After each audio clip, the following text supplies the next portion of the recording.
This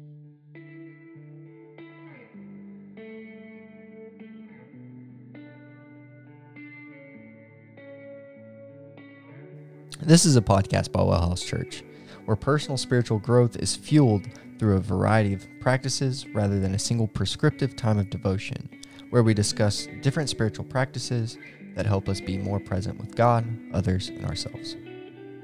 What's going on, practitioners? What up? What up? How we what doing? Up? How you doing? I'm good, man. It's late. It is late. 2 cups coffee in, and We were recording this at 11 p.m. on a Friday. yeah. This is how your leadership at WellHouse spends their Fridays. Yep. We work a lot to make sure that we give you all the resources you need to pursue healing and wholeness. Yep. And today we are talking about, once again, prayer, but specifically the Labyrinth Prayer. Yeah, this is an interesting one. It's interesting because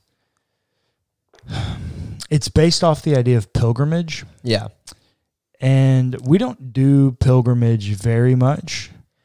Not in evangelical circles. Or even just in American circles. I Yeah, think I guess that's pilgrimage fair. is a much more More European kind of... or Eastern kind of idea. Yeah, no, I think that's fair. But there is a very famous literature in America about pilgrimage. Oh, the Pilgrims Progress. The Pilgrims Progress. That's Yeah. the deal.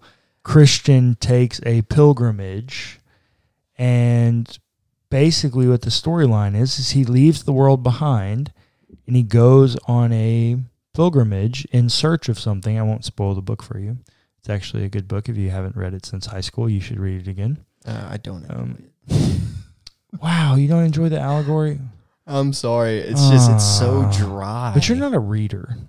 I can be if it Yeah. interests me, but like Largely, you're not a reader, though. largely I'm not a reader. Yeah. I actually really enjoy the Pilgrim's Progress, but he goes on this pilgrimage and he leaves the world behind in a journey of pursuit for something, and that's the Pilgrim's Progress, and that's very similar to what the Labyrinth Prayer is. It's based on a pilgrimage, and interestingly, I had never thought about this, but I took a class at Baylor. Go Bears! Ooh, ooh. Sick 'em. Sick. I took a class at Baylor with the dean of Truett Theological Seminary, Dr. Todd Still, called Paul for Pilgrims. And it was a really interesting class. You know, this is my second master's degree, and my undergrad and my first master's degree are all in the field of Christian studies. I've taken a lot of classes on Paul. I've never had someone frame a class on Paul through the idea of pilgrimage. That's how the entire class was set up, is that Paul was an individual person who went to unique cities, encountered unique individuals, and prayed unique prayers for those individuals and cities. And at each stop, it shaped who he was. And that's why we see development of Paul throughout Paul's writings, is because he's on pilgrimage. Very interesting thought. But here's what I would say, and this is what I think is valuable about Labyrinth Prayer, is that level of pilgrimage is not available for everyone. Yeah. There are not very many people that can afford to spend the $3,000 or $4,000 it takes to go on a week-long pilgrimage through the Holy Land. Yeah. Anything, if we're over here, anything on this side of the world is going to cost a lot of time and money that's just not available to a lot of people. Well, and so in the Catholic and Orthodox traditions, it was very common for you to take a pilgrimage. I say very common. It was common. It was common, yeah. For you to take a pilgrimage to a holy city. Yeah, and especially if you were a seminary student or a monk or something like that. If you were going to be if you were going into ministry, yeah, you would take a pilgrimage, and sometimes even like royalty would do it. Mm-hmm. Yep. If you had expendable income, you could do it as well. Yeah. And so, that was a very common thing. But the quote holy cities are all on that side of the map. Yeah, they're all across the pond from us here in America.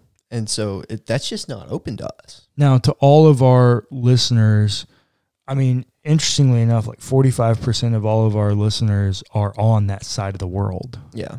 So pilgrimage in its true sense is available to them. I mean, but for us over here, yeah, we don't understand this on our side of the world, but like you lived in Belgium for a year, 9 months. Yeah. And what people don't realize is if you're a Houstonian here in Houston, Texas, like we are, you will understand this, but the entire country of Belgium can fit inside the 610 loop. Yeah. The entire country can fit inside the 610 loop. There are like 200 countries that can fit inside the state of Texas. Like we just don't understand how much quicker you can get places on that side of the world, because you can drive from where we are. You can drive 9 hours any way, not east. Yeah, you can't go east 9 hours, but you can drive 9 hours north, west, and south and still be in Texas. Yeah. That doesn't exist very many places outside of, and the fact that not only you're still in the same state, but you can drive 9 hours in any direction and never leave the country. Yeah. That's just not true in the rest of the world. Pilgrimage is much more capable for people over there. But for those of us that don't live on that side of the pond, Labyrinth Prayer is a good alternative, a pretty good substitute for pilgrimage. It's this idea that you map out a path through which you're going to journey in prayer. Yeah. And I know it's not quite the same, but I remember my second staff pastor job ever was at a decent-sized church, about 200 people. We had 4 full-time staff, so pretty good-sized church, considering that the average church in America is 75 people or less. 200 is a pretty big church. And I used to, every Sunday morning before church, I used to walk a maze and touch and pray over every pew in the sanctuary, in the auditorium. That is a form of labyrinth prayer, that you have a set path and a journey with a mission to accomplish on a modified pilgrimage. And as each step of the way, there's a modified prayer. Yeah, and as I continued to do it, people joined me on the journey. People began to come and pray with me, to where by the end of it, there were like 15 of us that met every morning at 8 a.m. in the auditorium to pray. And we would all take this journey together. And now our paths look different because we didn't want to bump into each other. But we all took the journey because we all touched every pew and prayed for every seat. That's labyrinth prayer. Taking a path and a journey and it being dedicated to prayer. That is labyrinth prayer. Yeah, I love that. And maybe we need to take a position on that for our wells. Yeah. And pray over each individual well. Each gathering. Yeah. Each gathering. And pray over the houses and pray for restoration. Yeah, for sure. There's definitely something to be said there. And there's something very unique about Labyrinth Prayer that can't be missed. It must be done in the same manner that a pilgrimage would be done, that you're leaving behind something. Well, your known world. Yeah. You're leaving that behind for the pursuit of something, which Adele says is finding rest in God. I don't think it has to be that. I do think it can be in pursuit of something else, but I do think that you must be pursuing something. Sure. You must be in pursuit of something for the journey. If not, it's not Labyrinth. It's not pilgrimage. It's something else. Sure. I also remember there was a time, this must have been in 2015. Yeah, 2015. We'd just gotten our dog. His name's Onyx. He's awesome. And I was taking him on walks every day, multiple times a day. And I found a place, I found a path through our neighborhood, our little neighborhood, that was the perfect walk for him each time, where he didn't get too tired by the end of it. And because I walked it multiple times a day, I made it kind of a prayer walk. Mm. But I would leave my phone behind. It'd just be me and my dog. I'm leaving, quote unquote, leaving what I have. I'm leaving it behind and going on this walk with my dog in a journey to pray for all my neighbors. I wasn't pursuing rest. I was pursuing restoration. Sure. And I still feel like that's a viable form of Labyrinth Prayer. That Yeah. it was a journey of prayer for a purpose where I've left the world behind. You know, it's so funny. I did a very similar thing when I first got to Belgium. For those of you that don't know, Cullen knows this, but essentially, I had agreed to go on this European mission trip before we knew that we were going to Belgium. Mm-hmm. And then we found out that we were going to Belgium, and I had already planned to go to Germany. Mm-hmm. And so I left Germany and met up with our parents in Belgium. Yeah. And just while I was in Germany, we did a lot of prayer walking and all those sorts of things. And I felt like God was trying to tell me, okay, take this and use this information in Antwerp. Yeah. And so for a while I was there, I would do the same thing. Yeah. Whenever I would go and walk our dog, Mm-hmm. I had a set path, Mm-hmm. and I would pray. Yeah. On that set path. I did it for a long time, and I can't tell you how many times. There was a good 3 or 4 different times that I would be praying as I'm walking that path, and people would stop and just talk to me. Yeah. And so, yeah, no, I love that. I actually used a very similar model. Well, and there's another way that you can do it, and this for me is, well, number one, it's really vulnerable, so just know that going forward. But there's a way to do this where it does pursue rest. And if you know me, you know that I love stories, and I love the idea that our actions tell a story, whether we mean for them to or not. Mm. And I met my wife in 4th grade, and we started dating. She'd already graduated, and I was starting my senior year, and she was starting at Houston Baptist University, where we both ended up going and graduating from. Well, we got married while we were both attending Houston Baptist.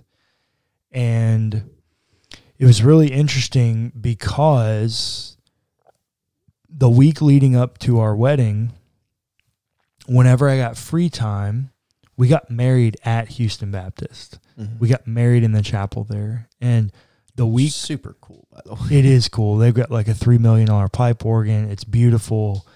It's amazing. Their wedding was insane.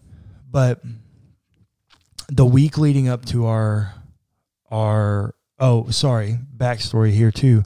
I also proposed to my wife at a fountain on HBU's campus outside the chapel that we would eventually get married in. Yeah. So the week leading up to our wedding, I mapped out a path around the fountain and the chapel that I would walk and pray every day that I was on campus. Just prayer for our future marriage, our life together, all these types of things. Just something that I felt impressed to do. And then, as you all know, any marriage has trials. And so as we would encounter trials, that Labyrinth Prayer had almost become a monument. Mm. So even if I couldn't make it back to Houston Baptist, I would walk that in my mind. Mm. And then even now, if I do find time or if I do go back to HBU for whatever reason, anytime I'm there, I always make sure to walk that path and pray for my marriage.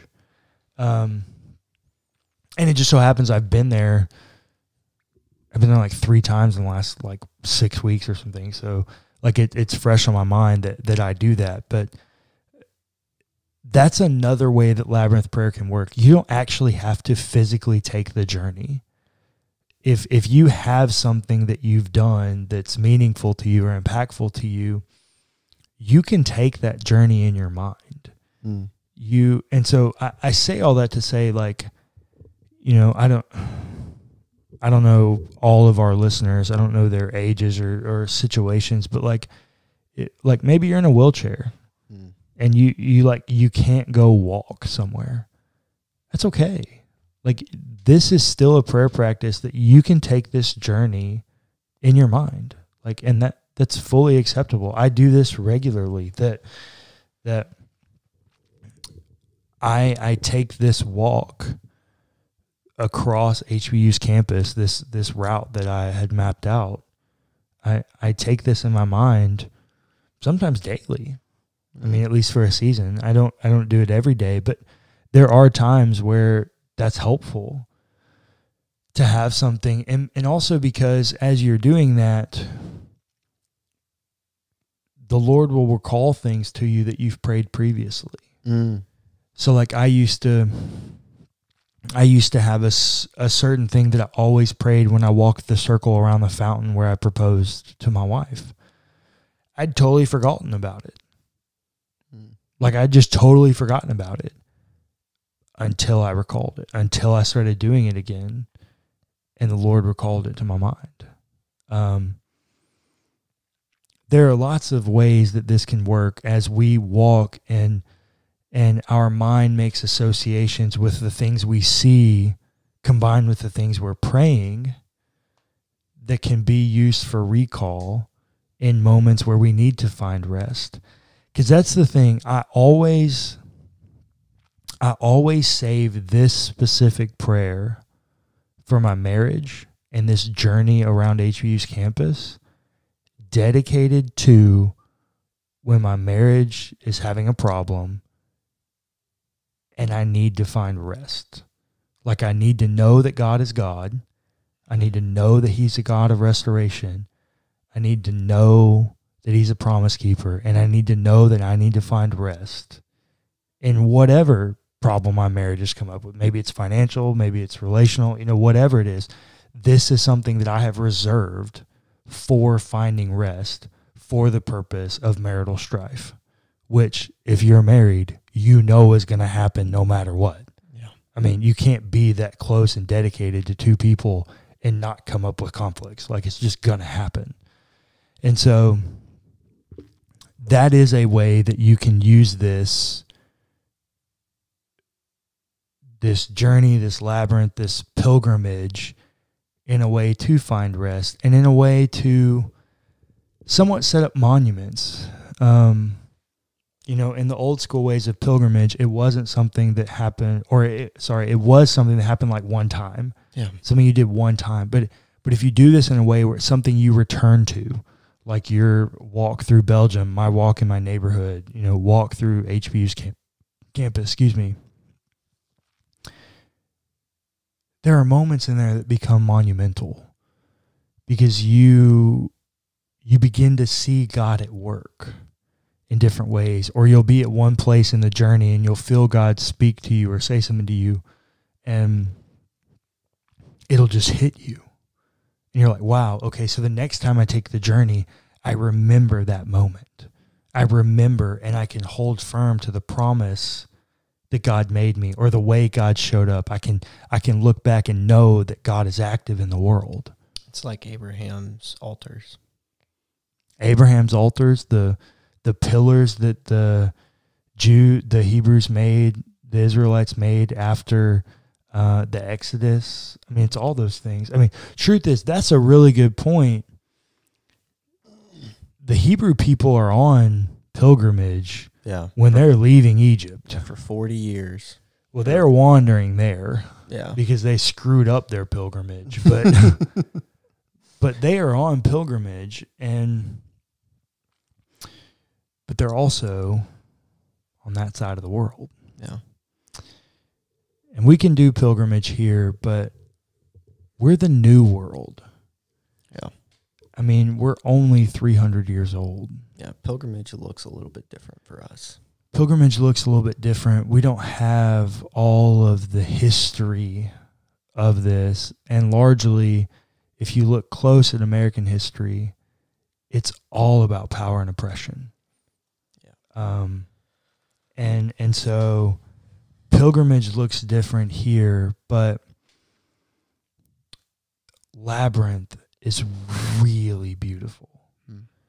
If you embrace this and you begin to walk around your neighborhood, or you walk around your office building, or you drive the same path to work every single day, you can take these journeys, turn the radio off, leave your phone, put it on airplane mode, leave the world behind, and turn these into spiritual moments, and God will show up. And if you're going way back to our first series on this podcast, if you're a sensate, maybe do take your phone, leave it on airplane mode, but listen to some worship music or something.